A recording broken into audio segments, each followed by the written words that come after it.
We choose to go to the moon in this decade and do the other things, not because they are easy, but because they are hard. Godspeed, John Glenn. Roger, 0G, and I feel fine. Okay, my feet out. Okay, I'm out. How does it feel for the United States to be the new record holder? At last, huh? We're rolling up and we can't turn anything off. About 4 or 5 times more worse than what we anticipated. And the pilot advisor is completely knocked over, nearly frozen over. We have a liftoff, 32 minutes past the hour. Liftoff on Apollo 11. Houston, Tranquility Base here. The Eagle has landed. Hello and welcome. This is Michael Annis, and you're listening to episode 80 of the Space Rocket History Podcast. And now, Gemini 10 with John Young and Michael Collins. On January 24, 1966, John Young and Michael Collins were selected to fly Gemini 10. At first, Jim Lovell and Buzz Aldrin were selected as the backup crew. But on March 21, 1966, after the deaths of Elliot C. and Charles Bassett, Lovell and Aldrin were eventually moved to the prime crew for Gemini 12. Alan Bean and Clifton Williams were assigned to back up Gemini 10. Now let's learn a little bit about the prime crew selected for Gemini 10. You probably recall John Young from Gemini 3. His biography was covered in episode 57. So let's concentrate on Michael Collins. Mike Collins was born on October 31, 1930 in Rome, Italy, where his father, United States Army Major General James Lawton Collins, was stationed. For the first 17 years of his life, Michael Collins called Rome, Oklahoma, Governor's Island, New York, Puerto Rico, San Antonio, Texas, and Alexandria, Virginia home. While he was in Puerto Rico, he took his first plane ride aboard a Grumman Widgeon. After the United States entered World War II, his family moved to Washington, D.C., where Collins attended St. Albans School. His mother wanted him to enter into the diplomatic service, but he decided to follow his father, 2 uncles, brother, and cousin into the armed services. He applied and was accepted to West Point Military Academy in New York, which had the advantage of being free of tuition and fees. In 1952, Collins graduated from West Point with a Bachelor of Science degree. He finished 185th out of 527 cadets. Collins chose the Air Force for his active service for 2 reasons. First, the wonder of what the next 50 years might bring in aeronautics. And second, to avoid accusations of nepotism. His uncle, General Joe Collins, was the Chief of Staff of the United States Army at the time. Now at this time, the Air Force Academy was only in its initial construction phase and would not graduate its first class for several years. In the interim, graduates of the Military Academy, Naval Academy, and the Merchant Marine Academy were eligible for Air Force commissions. After entering the Air Force, Collins completed flight training at Columbus Air Force Base, Mississippi, in the T-6 Texan. He then moved to San Marcos Air Force Base and James Connolly Air Force Base, Texas. His performance earned him a position on the Advanced Day Fighter Training Team at Nellis Air Force Base, flying the F-86 Sabres. This was followed by an assignment to the 21st Fighter Bomber Wing at the George Air Force Base, where he learned how to deliver nuclear weapons. Collins transferred with the 21st when he was relocated to Chaumont-Semonte Air Force Base, France, in June 1954. During a NATO exercise in the summer of 1956, Collins was forced to eject from an F-86 after a fire started aft of the cockpit. He was safely rescued and returned to Shamoon Air Base, where he had to wait several hours to be treated because the base's flight surgeon had joined the search parties looking for him. Collins met Patricia Finnegan, his future wife, in an officer's mess. She was from Boston, Massachusetts, and was working for the Air Force Service Club. After getting engaged, they had to overcome a difference in religion. Collins was Episcopalian, while Finnegan came from a staunchly Roman Catholic family. Collins' father had been raised a Catholic, but converted to Protestantism when he married. The rest of his family remained Catholic. After seeking permission to marry from Finnegan's father and delaying their wedding when Collins was redeployed to West Germany during the 1956 Hungarian Revolution, they married in the summer of 1957. Their first child was a daughter named Kate Collins. She was born in 1959 and became a successful actress. She's probably best known for her role in the soap opera All My Children. Eventually, the Collins would have 3 children. After Mike Collins was reassigned to the United States, he attended an aircraft maintenance officer course at Chanute Air Force Base, Illinois. He would later describe the school as dismal in his autobiography called Carrying the Fire, An Astronaut's Journey. Upon completing the course, he was posted to a mobile training detachment and traveled to Air Force bases training mechanics on the servicing of new aircraft. With the help of his time as a member of the Mobile Training Department, Collins accumulated over 1,500 hours of flying, the minimum required for the U.S. Air Force Experimental Flight Test Pilot School at Edwards Air Force Base, California. He successfully applied and reported on August 29, 1960, becoming a member of Class 60C, which included future astronauts Frank Borman and Jim Irwin.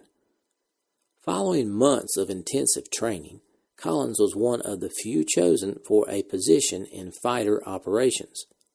As an interesting bit of trivia, at one time in his life, Collins was a heavy smoker, but he decided to quit in 1962 after suffering a particularly bad hangover.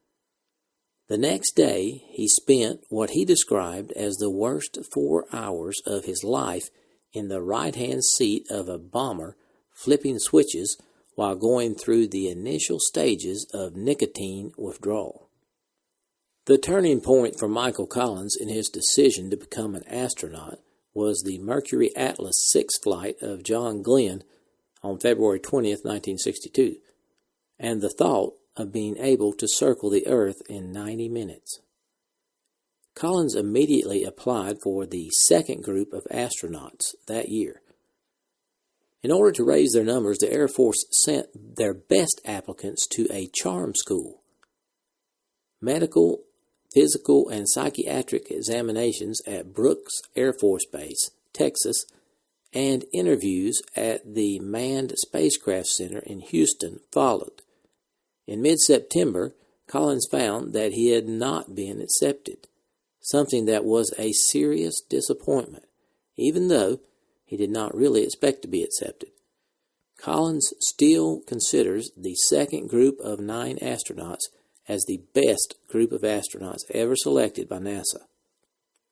That same year, the U.S. Air Force Experimental Flight Test Pilot School became the U.S. Air Force Aerospace Research Pilot School, as the Air Force tried to enter into the research of space. Collins applied for a new course offered into the basics of spaceflight. Other students included Charles Bassett, Edward Givens, and Joe Engle.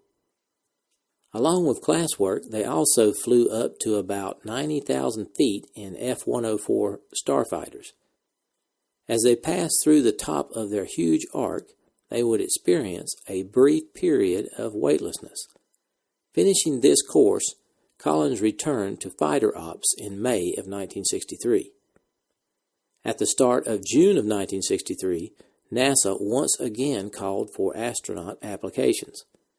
Collins went through the same process as with his first applications, though he did not take the psychiatric evaluation. He was at Randolph Air Force Base, Texas, on October 14th when Deke Slayton called and asked if he was still interested in becoming an astronaut. Charlie Bassett was also accepted in the same group, which would be known as the third group of astronauts. For the third astronaut group, training began with a 240-hour course of the basics of spaceflight.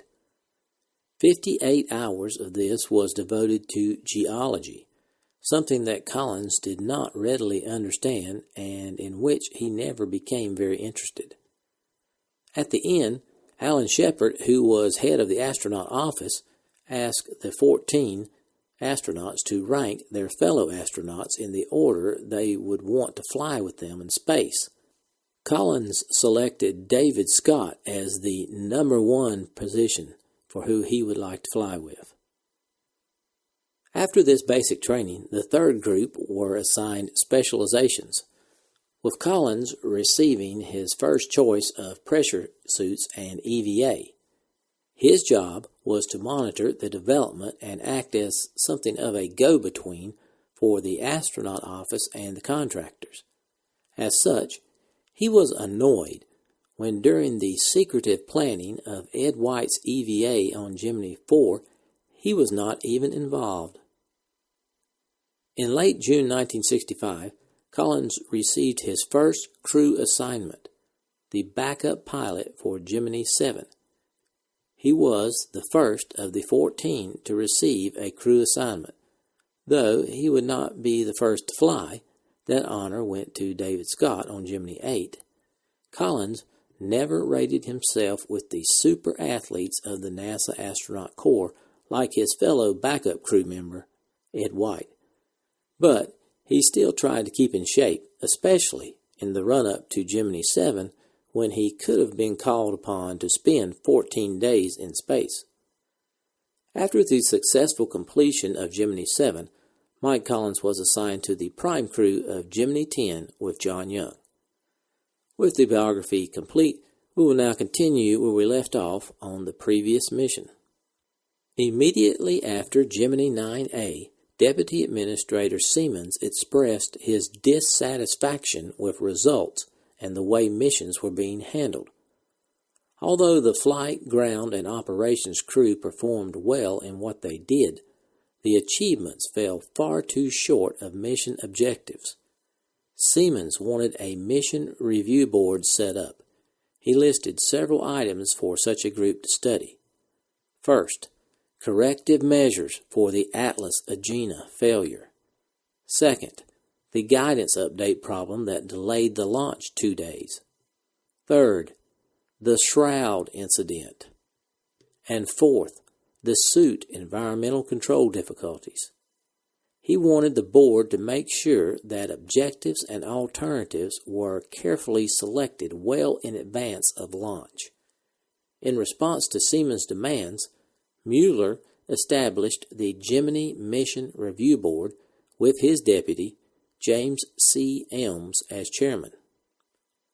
The board first laid out ground rules for drafting recommendations for each of the remaining Gemini missions.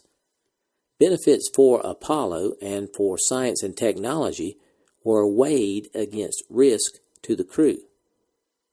Mission planning policies were examined as well.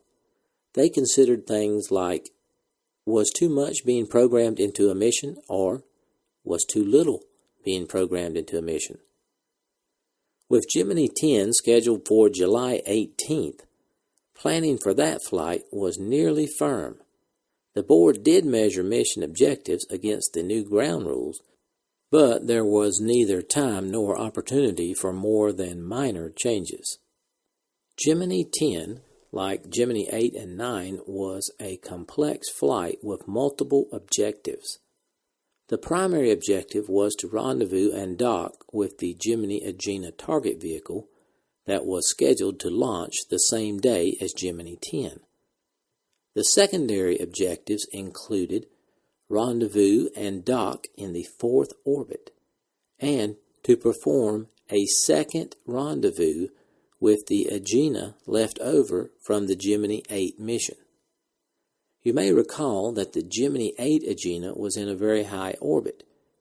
So, in order to reach the orbit of the Gemini 8 Agena, the Gemini 10 Agena propulsion system would be used to boost the Gemini capsule and astronauts up to the higher orbit. So this mission would have a rendezvous with 2 separate Agena, one launched for this mission with Gemini 10, and the other a passive target left over from Gemini 8. Using the Agena's main engine to propel the docked Agena/spacecraft combination to high altitudes had been hotly debated on 2 previous missions. But when the Atlas-Agena failed for Gemini 9A on May 17, 1966, the time for discussion was past. Neither Gemini 8 nor Gemini 9A had provided the hoped-for experience of firing the Agena's main engine while it was docked to a spacecraft. So, it had to be done on this mission.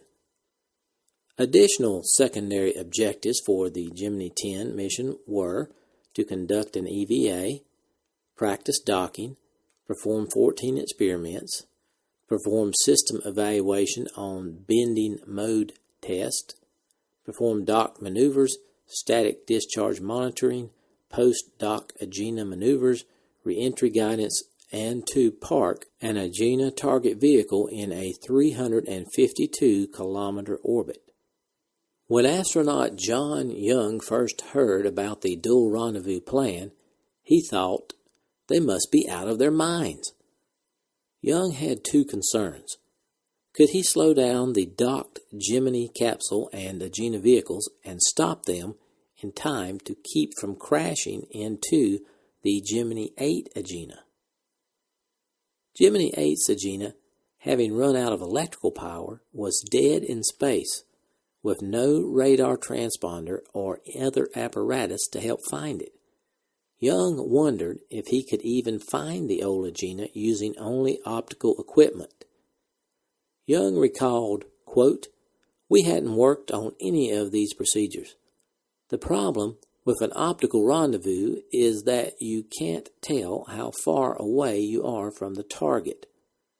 With the kind of velocities we were talking about, you could not really tell at certain ranges whether you were opening or closing." End quote. Young was also concerned that they didn't have an EVA program, but that soon changed. Mike Collins was assigned to do experiments, retrieve packages from both the spacecraft and the passive target, test a zip gun, and visit an unstabilized vehicle, which was the Gemini 8 Agena. The backpack was eliminated for Gemini missions 10 and 11 and replaced by a 15-meter umbilical to supply oxygen and electrical support. Deciding what to do was only the beginning. How to do it was the bigger challenge. The second part of the double rendezvous with the passive Agena was particularly tricky. Agena 8, like all Earth orbital vehicles, had been precessing above and below the equator on its orbital path. With no help from a dead target possible, the Gemini 10 Agena and spacecraft would have to be launched at very precise times. Suppose circumstances delayed the launches. It had happened before, more often than not. The mission planners would have to come up with a new set of numbers in a hurry. With events so closely related, delay or failure at any point threatened all objectives of the flight. While shaping the Gemini 10 mission, for dual rendezvous, the planners decided to give the crew some helpful experience in onboard navigation using optical equipment, charts, and the spacecraft computer. The crew would join its first target in the fourth orbit. Mission sequence was the next consideration. When should the dual rendezvous take place? The second day or the third day? Mission planners eventually decided that the second day should be devoted to experiments, the third to chasing the passive target. This in itself appeared to create a conflict of objectives. Although Agena 10 was needed to carry the spacecraft to the second target, many of the planned experiments could not be performed while the vehicles were docked. About 50 people kicked this problem around at a Trajectories and Orbits meeting on April 28, 1966. Obviously, the launch dates would have to be jockeyed to get the best phase relationship between the spacecraft and the target for both the dual rendezvous and the experiments.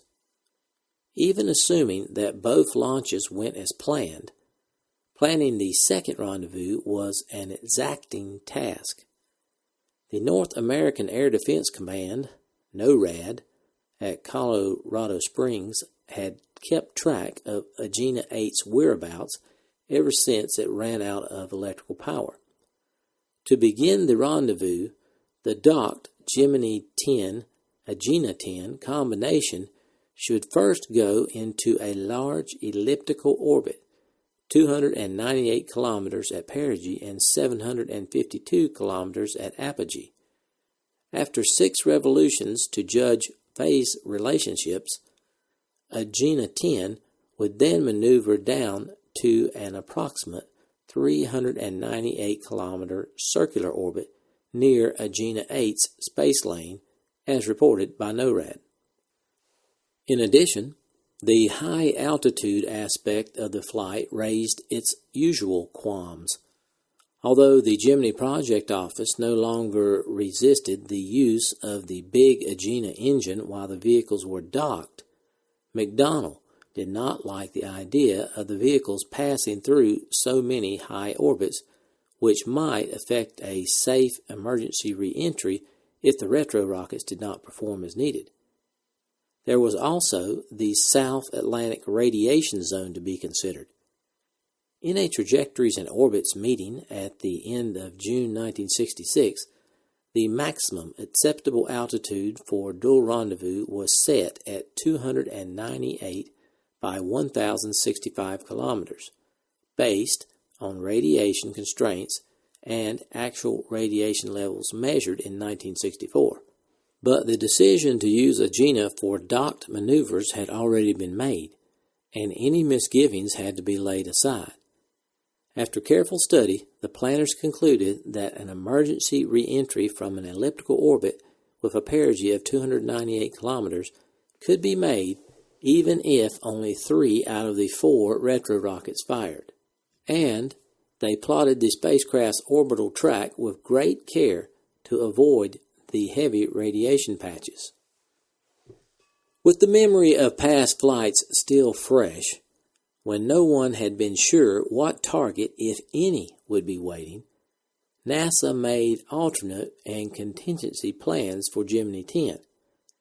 If the target vehicle for this flight did not reach orbit, the mission would be renamed 10A, and the spacecraft would be launched into a 162 by 385 kilometer orbit to rendezvous with the Agena 8 on the 16th revolution. The alternate plan also covered experiments, extravehicular activity, and systems tests. Now we move forward to launch day. After the permission review, the traditional meal, and the ritualistic suiting up, Young and Collins left the crew quarters on July 18, 1966 for Pad 19 to begin the most complex manned flight so far.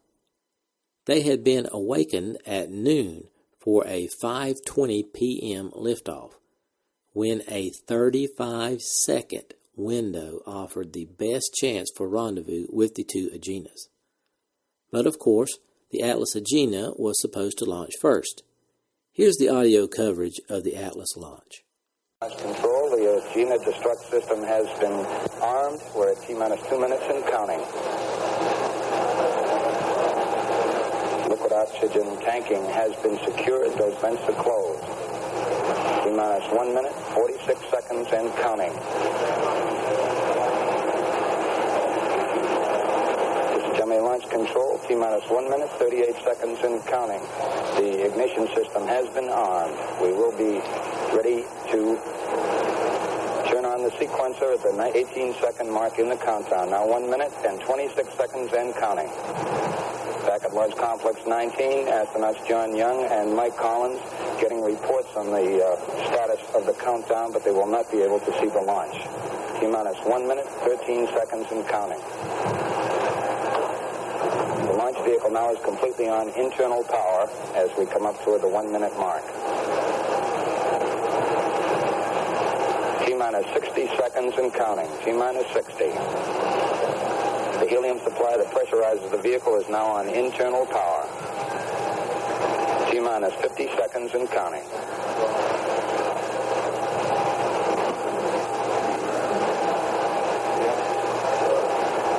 T-minus 40 seconds and counting. For most of the remainder of the time, the launch vehicle test conductor in Complex 14 will be looking at a series of ready lights on his console. They will turn from amber to green as the automatic sequencer clicks off the various events. Now coming up on 25 seconds and counting. T-minus 20 seconds and counting. T-minus 19, 18. We have the automatic sequencer in. Now 15 seconds and counting. Be aiming toward ignition at 4. T-minus 10, 9, 8, 7, 6, 5, 4, 3, 2, 1. Ignition. And we've got a lift off at looks like 46 seconds after the hour.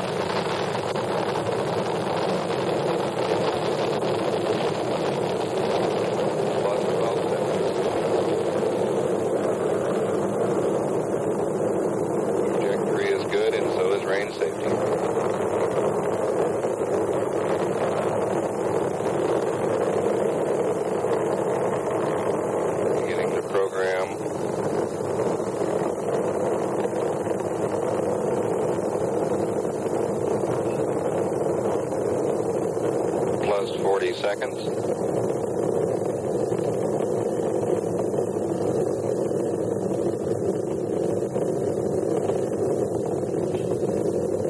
Plus 50 seconds. And the flight director checks with range safety. He says we look good.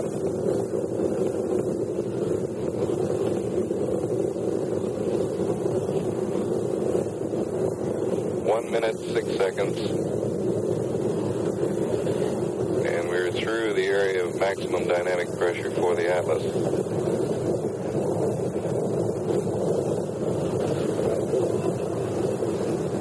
One minute, 20 seconds. 1 minute and 35 seconds, and we have completed now a 30-second period of steering, which went very nicely.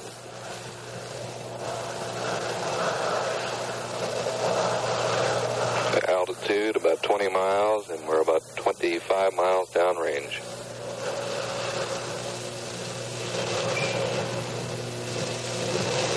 Mark 2 minutes.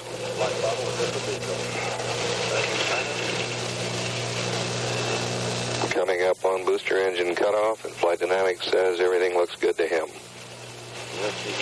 MECO, 2 minutes, 15 seconds into the flight. MECO programmed at 2 minutes, 11 seconds. It looked like it occurred right on the mark. Our booster engines have dropped away. The 57,000-pound thrust sustainer now driving the vehicle up and out over the Atlantic. Our next major event coming up at 4 minutes and 39 seconds. That will be the sustainer engine cutoff point. We are presently showing 3 minutes, 25 seconds. 4 minutes. minutes, 26 seconds, and everything looks good. We're 300 miles downrange and about 105 miles in altitude.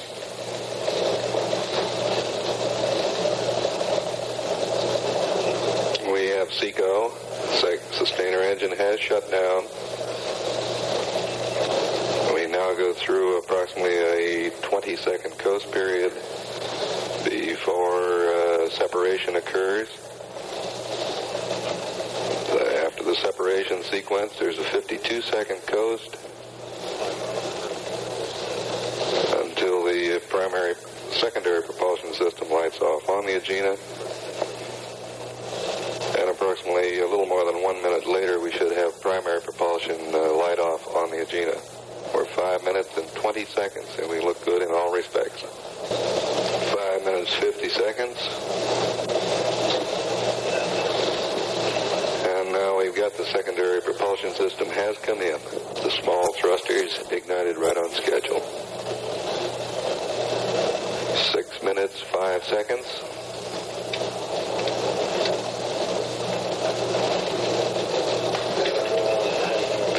And we've got the primary propulsion system has ignited on schedule at 6 minutes, 10.2 seconds.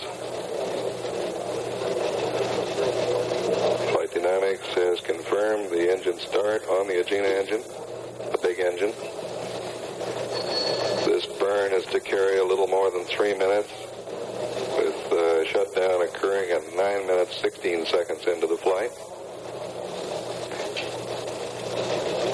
We have a report of shroud separation. This event was to take place at 6 minutes, 20 seconds. We're now at 6 minutes and 50 seconds. Altitude 155 nautical miles, and we're 700 miles downrange. 7 minutes, 10 seconds into the flight. 8 minutes and 3 seconds into the flight. And we're approximately 1 minute away from the Agena engine shutdown. 8 minutes, 40 seconds. Agena reports a little intermittent, some intermittency on the telemetry signal, but it's generally continuing a good, healthy signal. The Agena now leveling out at the 161 mile mark. We've got cut off on the primary propulsion system. And now we'll wait a report from Flight Dynamics. He advises that the cutoff looked nominal in all respects to him, the Flight Dynamics officer. Commands now being sent to the Agena to disable the command destruct system receivers aboard. The Atlas lifted its payload towards base at 3:39 p.m., just a few seconds late. The Agena reached a 161-mile circular orbit as planned.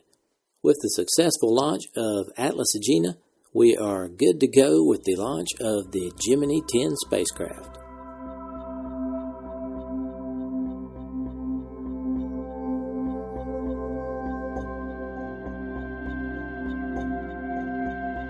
Thanks for listening to this archive episode of the Space Rocket History Podcast. If you are financially able, please support the podcast by going to the homepage, spacerockethistory.com, and clicking on the orange Donate button or the Patreon link. Thanks.